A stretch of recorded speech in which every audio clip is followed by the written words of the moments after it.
Alors bonjour à tous, heureux de vous retrouver chers amis en ce mercredi 3 février 2021, 8h08, heure du Québec. J'espère que vous allez bien, qu'une histoire fantastique, extraordinaire.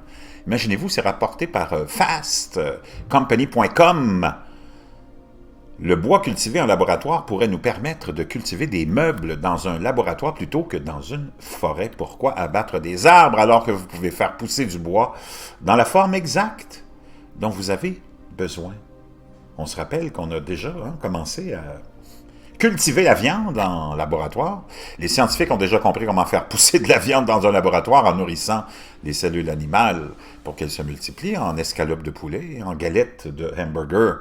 Désormais, les chercheurs du mythe espèrent faire de même avec le bois pour produire rapidement dans un laboratoire, ce qui prendrait des décennies à se développer dans la nature. À partir de là, ils pourraient même amener les tissus de bois à se développer en forme entièrement formée, comme par exemple une table, afin d'atténuer les dommages environnementaux des industries de l'exploitation forestière et de la construction. Dans un article récemment publié dans le Journal of Cleaner Production, les chercheurs détaillent comment ils ont fait pousser des tissus végétaux semblables à du bois à partir de cellules extraites des feuilles d'une plante de zinnia, sans terre ni lumière du soleil. Les cellules végétales sont similaires aux cellules souches, explique Luis Fernando Velázquez Garcia, scientifique principal des laboratoires de technologie des microsystèmes du MIT et co-auteur de l'article. Ils ont le potentiel d'être de nombreuses choses. Avec la capacité d'ajuster les cellules végétales à la forme de leur choix, Ashley Beckwith, étudiante en doctorat en génie mécanique et auteur principal de l'article, dit qu'il pourrait utiliser ce processus pour produire des matériaux plus efficaces. Les arbres poussent dans de grands poteaux cylindriques et nous utilisons rarement de grands poteaux cylindriques dans des applications industrielles, dit-elle.